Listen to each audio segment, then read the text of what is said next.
Good afternoon. Welcome to Progressive Soup. My name is Emily Volpintesta. I'm your host today. David Stevenson is out of the studio today, so I'm being the captain of this ship. And today my guest is Joe Niola. And normally Joe Niola is our Bernie Sanders presidential candidate, Democratic presidential candidate, supporter, expert.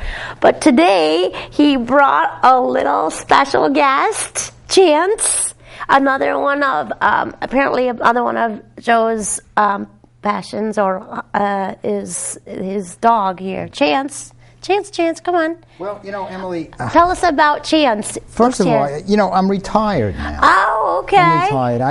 I wanted to get a dog. I wanted to get a dog when I retired. Had you always wanted a dog? No, I always did not want a dog. There are some advantages to a dog, and then, if you really want to be a good caretaker, you have to deal with the disadvantages as well. Course. Well, I always wanted a dog growing up, but my father convinced me I was allergic to them. So he's like, no.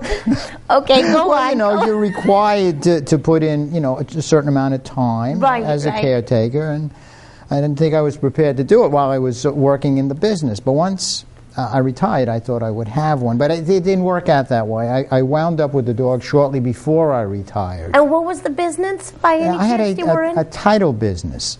Title for real estate, title insurance. Okay, interesting, okay. Because, people would have to buy title insurance. Right. And the title insurance company didn't know what they were insuring until somebody gave them a report on the status of the property. And basically that's what... I did. I did it for the title insurance companies in Connecticut. I did it for attorneys and for all different reasons, So you created that industry? Oh, no, I didn't create the industry. Believe me, I didn't. The industry goes back a long time. Wow. Okay. I just kind of contributed to it. When there seemed to be an opportunity opening up, and built it up in Connecticut. And it served me well. Oh, cool. But that's for another show. Okay. So now you're retired. Now I retired. But shortly before I retired, I have a friend. And whenever she would be feeling a bit lonesome and under the weather, she would go to the local shelters and visit the dogs. Yes. And then she would come back and feel a little better. Mm-hmm. And one day she went to a shelter. I think this particular shelter was in Bronxville. No, it was in Briarcliff, New York. She goes to the Briarcliff, New York shelter. Area. It's kind of nice. And she sees the dog and she falls in love with the dog. Mm-hmm. And she says, I gotta have the dog. So she adopts the dog. Wow. She brings the dog home. And she looks at the dog and she looks at the papers they gave her, and they don't match. The papers say beagle. She looks at the dog, and the dog doesn't look like a beagle at all. No. Yeah. Come on up here, buddy. Hey, Chance, come on up so the people can see that you don't look like a beagle. Come on up. Come on, where you going? Well, it's funny, when I was talking about being lonesome, when I was a kid, I remember at the Danbury Mall, they used to have a pet shop with dogs, and I used to love petting the beagle. I always wanted a beagle. Yeah, and I haven't had one yet, but it's true. Dogs can be very therapeutic. Oh, yeah. So what happened with the non-matching papers? So she looked at the papers, and so she called up, and she said, listen, you gave me the wrong papers. And they said, oh, no, we gave you the right papers. We gave you the wrong dog. Bring the dog back. The dog has heartworm. He should have never gone out. It was a big mistake. Well, that's what she said. Yes, she said, no, I'm not bringing him back. Well, anyway, it's kind of costly to treat a dog for heartworm, but she scraped and struggled and got the money together, and she nursed the dog back to health. Wow. That's what she did. And she was very happy with him. Is that right, buddy? Wasn't she happy with you? Hey.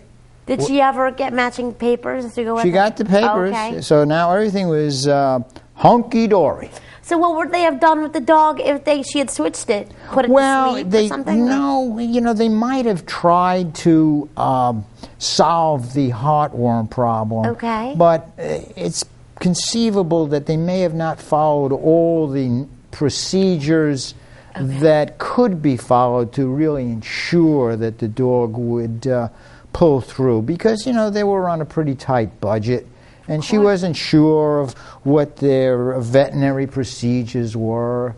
She just wasn't confident that they would be able to service the dog's health as well as she was convinced she could, which she did. Wow. And then what happened was she herself had to go for hip surgery. Oh, after paying for the dog. After paying for the dog, getting the dog healthy now, she had to go under the knife. Wow. So she asked if I would keep him for a while and take care of him while she was getting her surgery. This Chance. Chance, that's him. Wow. I guess he's a little out of the camera now. But we'll come back to him. Yes. He's sitting down here. So she asked me if I would take him while she was recuperating, and while, after her surgery, she has to have physical therapy and all that. Of course. So I was going to have him for a while. I said, I don't know if I could keep him or not. I wasn't sure about that because he got very protective of her. Yeah, and it's a big responsibility. Oh, yeah, it was. And, she being a little bit disabled herself, occasionally the minister would come to give her the Holy Eucharist. You see, she's a Christian. Right, of course. And the priest was very anxious to get in and to get out because the dog was very protective, Interesting. They do say that animals are very intuitive, and if a dog doesn't like someone in your house, that means something. If they're protective of their owner. He was a little overprotective. It was Emily. It was the minister. I know, exactly. Well, I figured if the dog is going to react that way to the minister, I don't think I'm going to be able to do much. Exactly. Well, it didn't turn out that way. He was a little reluctant to go. He wasn't too sure of me, but then he kind of accepted it, and he seemed to be pretty comfortable. And years before him, I had a dog, and I had a dog door that the dog can go out and into a kennel and everything. I kind of neglected the kennel, and I sort of sealed up the dog door. Right. And what I did was I decided I'd open the dog door and teach him to go out in the kennel if he likes, and see how it would work. So I had the treats because I had to train him to go out the door, then I had to train him to come back in again. Wow. And boy, oh boy, I went through a lot of treats just to get him to go out. Wow, too. So then I came into the house and I said to myself, wow, he's not too smart. Oh, no. And I looked to my right and he was in already. Then I concluded he's real smart. He was playing me for the treats.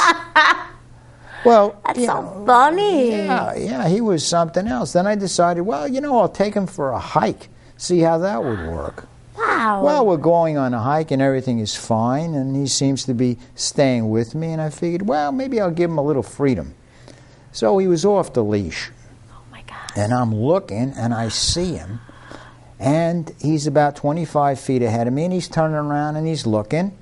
And then we went up a hill, and he went down the hill, and I said, well, let me wait here before I get to the top of the hill. And he comes back, and he looks to be sure I'm there, and I said, wow, he's pretty good.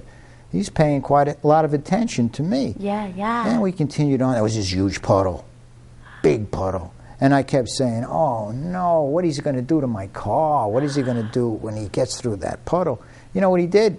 Walked around it. You got it, Emily. Wow. So he's scoring points left and right. Oh, with those treats. He wants those treats when he gets out.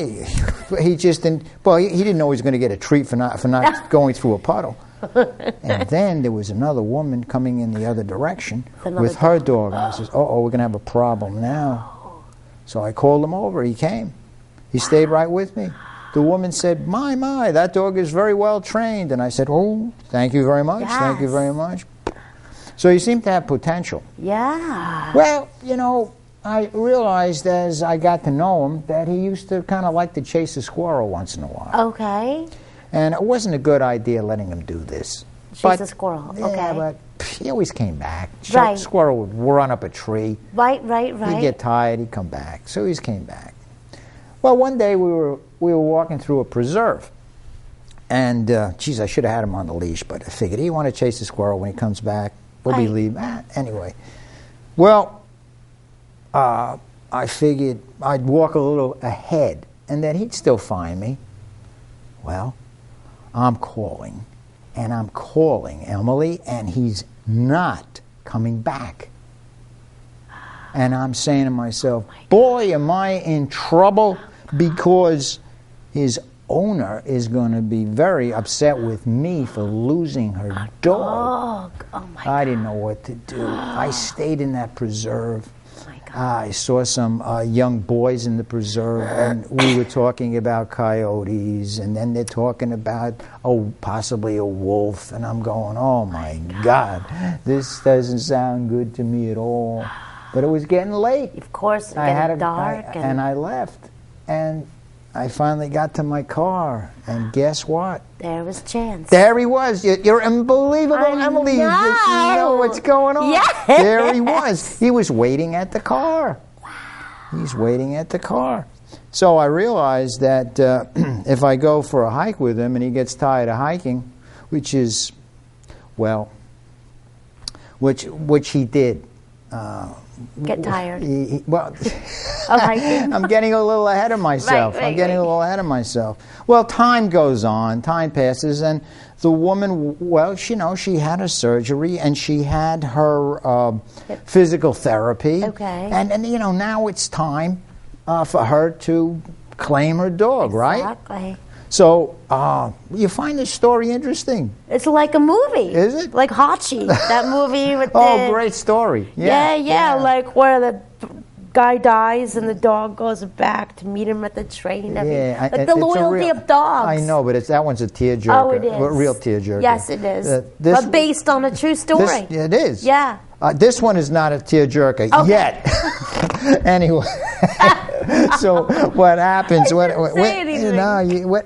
happens to her? Okay, so she finishes her hip surgery. Right. She recovers. She wants her dog back. Yes, of course. That's why I'm like, it's like a movie. Well, the two of us have been hitting it off now for weeks. Exactly, I know. Everything is like hunky-dory. We're having a great time. And I said, well, buddy, it's time for things to change. And then it's going to get sad. It's like a love story. In a way it is. Yeah. I don't want to give him up, but you know how it is. Exactly. Well, here's the trick. I give him back to her.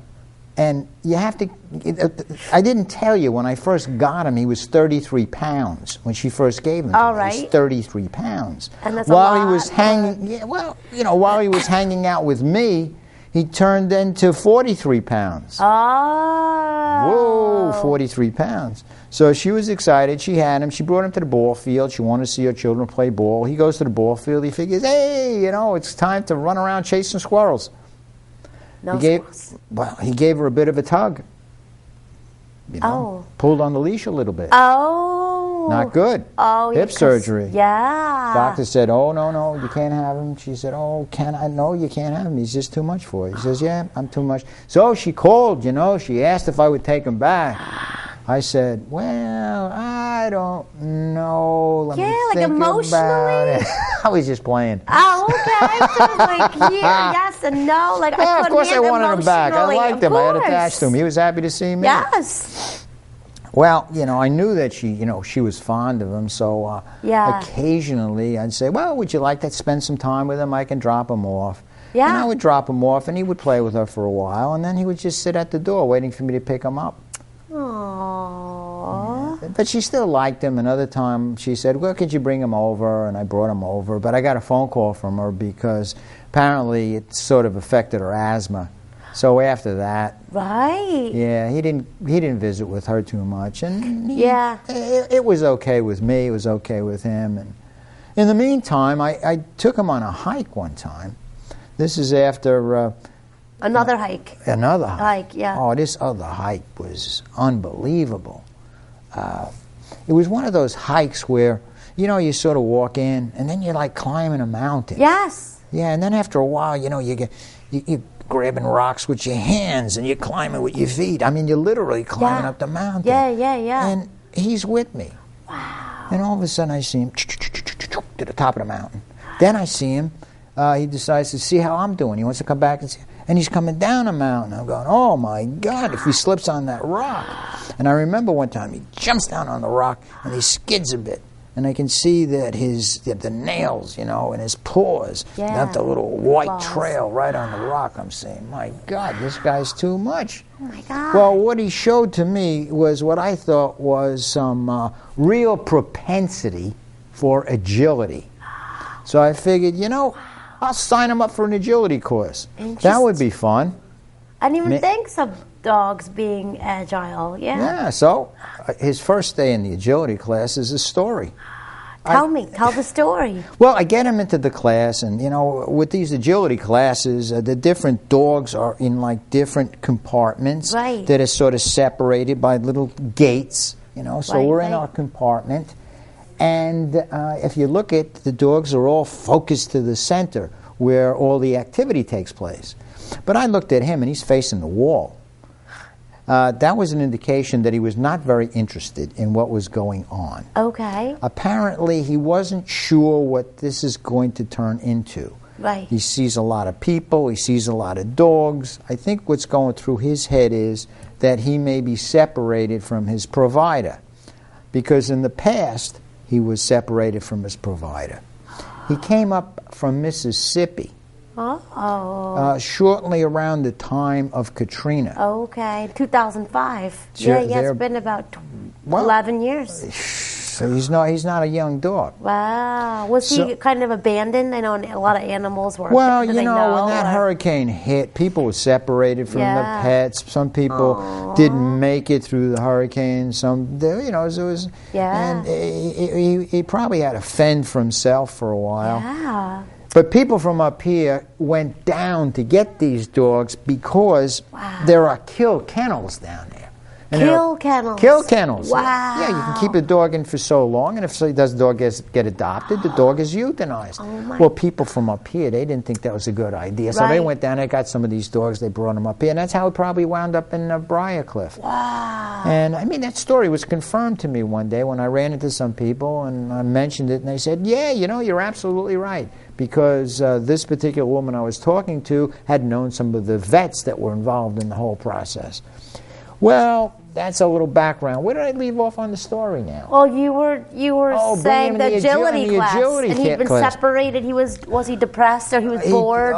He was. I think he was suffering from some kind of anxiety. I think. Oh, in the class. Yeah, it was not something that he was okay with me one-on-one, but now we got a lot of people. We got all these dogs. Interesting. Well, it was his turn to do something a little routine, in the area there, and he did it.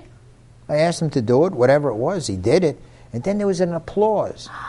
He freaked out. Wow. He races for the door. I had to encourage him back, and interesting. I spoke to the instructor, and she says, "Don't worry about it. Just after a while, bring him back again. Let's see if he acclimates." Well, after a while, it became familiar to him. Okay. He started to take an interest in it.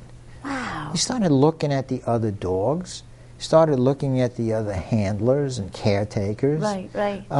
He liked the idea that I had a bunch of treats in my pocket. Right. And every time he did something silly, like jump over something or go through a tunnel or do this or do that or climb this or climb that, he got a treat. Wow. And, after a while, he was doing competition jumps. He was flying through tunnels. Really? Yeah. He could be like in a dog show. He could have been an agility dog. Wow. It was amazing. One of the things that I'll never forget is you come out of a long tunnel, you see? Right. And outside of the tunnel, there's a jump. Go over the jump, go through another tunnel. You follow? So he comes flying out of the tunnel, and I think he was anticipating a jump. But there wasn't a jump. There was a short tunnel. Now, to jump over the tunnel, sort of like perpendicular to it, that's not so bad. Right. Just to go over it like that.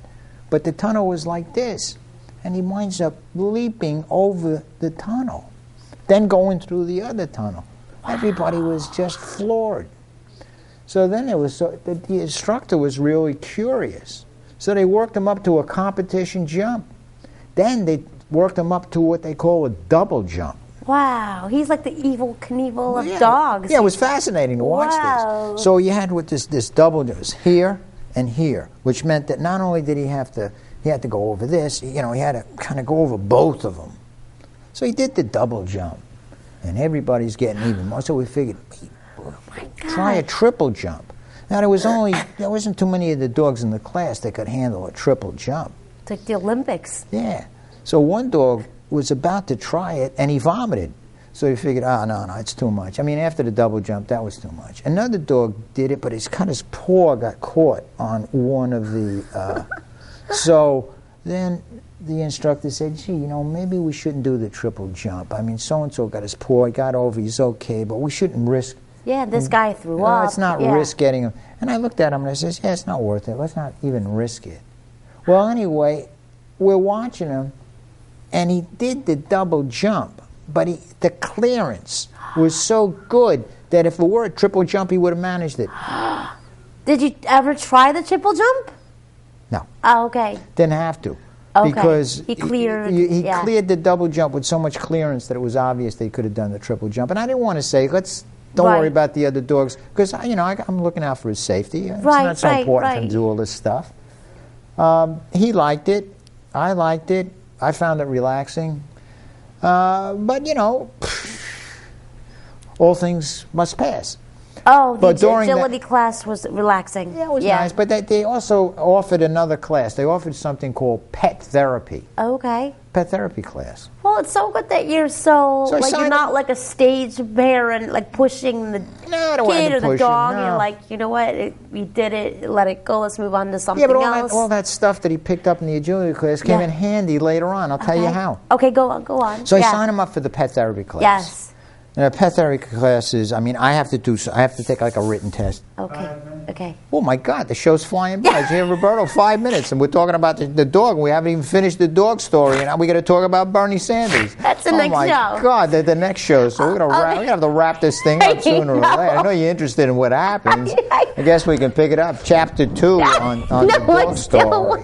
I want to talk about what they're, we do. Well, okay, that's what we spend some time doing some of that therapy. Well, anyway, I have to take the course. Okay, take the course, right? Okay. He's part of the course. My part of the course is a written exam, okay?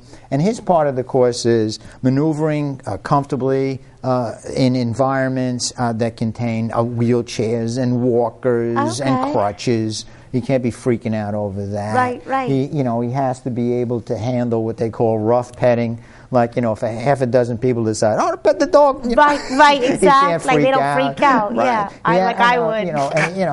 If something drops in front of him, you can't just take off. Yeah, interesting. So anyway, he passes the test. And you had to pass the test too. I had to pass the test too. And what kind of test did you have to pass? A written test. Okay. I have to know, things about. I forgot. Okay. The test was taken, maybe 5 or 6 years ago. So how not to freak out if people go to touch your dog? As long as I recertify him. Okay. In 2 years. Right. Within 2 years, and his certification doesn't expire. Okay. I don't have to take the written test. He only has to take the field test. Wow, okay. So I just had to make sure that I recertify him before everything expires. Wow. Which is what I did. I don't think I forgot everything, because I think some of the things are in my head, and I just sort of know what to do and what not to do. Okay. If he does freak out, you'll have to know what But he doesn't freak out. Okay. See, if you pass the test, and he passes the test, part of the perk is he gets insured for $1 million. Wow, I heard you saying. Cost me about $60, $70 to go through the whole process. Wow. But, I'm sure that, listeners are interested in this whole dog therapy thing. So there you go. It's 3 minutes. Okay. So you're going to have to pace yourself and do whatever you do, so that the show could smooth. All right. No, I'm just... and we can pick this up on the next show. Well, yes, exactly. No. Well, talking about pet therapy dogs, I'm a massage therapist, and I do a lot of chair massage at college campuses and in nursing homes. the college kids love the therapy dogs. Oh gosh, they you come know, in. because college kids apparently are so stressed out now. I didn't realize what they a get homesick and. It's a wonderful experience, what they do, and even these service dogs. I mean, we'll pick up a little bit. We should in the next show. Yeah, and I think when they have massage and we had massage therapists. Wait a minute. Oh. Well, before the show, hey, Chance, come on up. Before the show, Chance. Chance. Come on, buddy. Was he named Chance already, or did you name him Chance? No, I didn't name him Chance. Oh, okay. When she gave him a second chance on life, she called him Chance. Buddy, come on. Let's go. Come on up here. Come on, say goodbye. Come on, don't you too relaxed. Come on. But it's just unbelievable there he is. how popular Quick, these come dogs on. Hey, there he is. Hey, see how laid back he is? Yeah, and even like at nursing homes, patients who aren't comfortable with touch, they're comfortable with the dogs. Right. Because I think, like when you work with Alzheimer's and dementia patients, you know, if they're not comfortable being touched, they're in Emily, control what do we got? of the We must touching. have the show's going to wind down. No, you're right. I know. No. I mean, like 3 minutes is a long time. Oh, it is? Okay, it is. It I'm is? sure Roberto will come in when we We'll have 1 minute. He's going to cue us on 1 minute. Roberto will cue us on 1 minute. Well, that's how he got his name. She Okay, gave him the well, name anyway, so Chance. thank you so much for being on our show, and we are gonna. 45 seconds. Okay, we're gonna continue on our next show. Maybe talk a little cool. bit more about Chance if you like. Oh yeah, there's a little bit more that goes through the story. And then we can talk about Bernie Sanders too, if you like. Yeah. Yeah. Oh, so, definitely talk about Bernie Sanders. Of course. Well, this has just been wonderful. This Hi, is kind of a Chance. nice diversion. Oh, Come it on, is. Chance. Come on over here. Say hi to Emily. But it's so interesting how They people, got everyone away, connects. buddy. So thanks She for wants to joining pet us. you Join too. us on our next show. I'm Emily Volpintesta, the host today for Progressive Soup, and thanks for joining us with Joe Niola, It's always a pleasure. And we just love working with Emily and David too. That's right. Thank you, and join us next time. Thank you. Bye. Let's find out from Roberto how the show. Okay. I don't know. Oh, we can't. We're locked in. Oh no, we're locked in. Oh my God. Oh, maybe not. Roberto.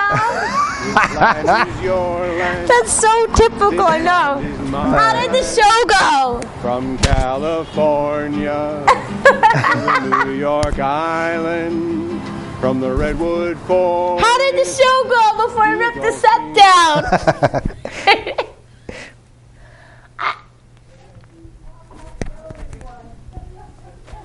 My microphone is so perfectly placed. I don't want to move it. Candy did such a good job. That went by so fast. No, it does. Sorry, kids. How'd it go? You want to know what Well, but at the end, somehow I transposed the closing credits with Rich's show. Well, Oh, But okay. Judy was there. hello. Hi, Judy. Well, I have to say, this dog is a lot smaller than it looks on the screen. I'm saying that's not a border collie. That's no way you're a border collie. He is. He's an Australian red border collie. He looks smaller on the screen. He looks huge on the screen. I really thought it was a golden retriever. Come here, buddy. Oh. He looks big on the screen. Wow. But he looks okay to you now, huh? This is really such a thing. Yeah. If you go on the internet and you Google Australian border collie, you'll see. Aww. We can take that thing off. Your face definitely looks, yeah, sweetie. Your face definitely looks like a border collie. So you really made an impact on his life. Yeah, I we mean, can- we'll pick introducing that him up in to the a next show. Okay. So you took him some poor southern family is now missing their dog because you took this dog? No, someone his friend did. No, this was during Katrina. That southern. Yeah, I that guess. Poor family that lost their dog. Or maybe they, They you lost their never dog. know. They might have lost their lives. Or maybe Oh, well, if that's And true, if they had were an, dead, and it's if a good thing they, you but they can't had an go. opportunity to get him in the kennel, in the Shelter. shelters that they have down there. He wasn't. They brought him up in the shelter because they have kill shelters. So I'm sure that he had enough time to be reunited. Really sure. You sure? I'm not sure, but I know that he wasn't totally happy down there. That I do So know. being in the shelter. Not only being in the shelter, he was. One time we were up in Vermont, And he did something that he's never done before with me. And Chance,